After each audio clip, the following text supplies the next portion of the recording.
बिस्मिल्लाहिर्रहमानिर्रहीम नहमदुहु व नुसल्ली अला रसूलिहिल करीम अम्मा बाद। मुहतरम नाज़रीन किराम, एक आईडी है नंबर 1 बाबुल। इनका सवाल है, अस्सलामु अलैकुम, अर्जिश और अबीहा के मायने बता दीजिए मुफ्ती साहब। देखिए, जो नाम आपने पहला इसके अंदर पूछा है अर्जिश, अर्जिश ये फ़ारसी ज़ुबान का एक लफ्ज़ है और अर्जिश के माने हैं कीमत के, भाव के, दाम, रिवज़ाना, और मजाजन इसके माना बनते हैं कदर व कीमत के, काबिलियत के, वक़्त के।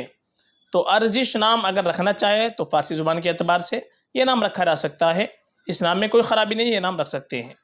और दूसरा आपने पूछा है अबीहा, अबीहा के मानाते हैं समझदार, अक्लमंद, होशियार। तो इसके माना और भी ज़्यादा खूबसूरत है, अबीहा और बेहतरीन नाम है। तो अबीहा नाम भी आप रख सकते हैं, बड़ा बेहतरीन नाम है, माना इसके बड़े खूबसूरत आते हैं। और ज़्यादा बेहतर ये है कि आप अपनी बच्ची का नाम रखें तो सहाबियात रज़ी अल्लाह अन्हुन्ना अजमैन के नामों पर नाम रख लें, जो अज़वाज मुतहरात उनके नामों पर नाम रख लें, जो नेक खातिन गुजरी है उनके नामों पर नाम रखें, ये और बेहतर है, बाइस बरकत होता है।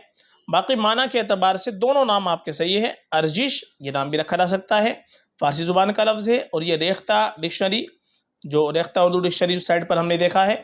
और इसी तरीके से जो अबीहा ये अरबी ज़ुबान का लफ्ज़ है, तो ये नाम भी रख सकते हैं। माना के अतबार से दोनों नाम अच्छे हैं, दोनों में से कोई भी आप रख सकते हैं फ़कत, वल्लाहु आलम।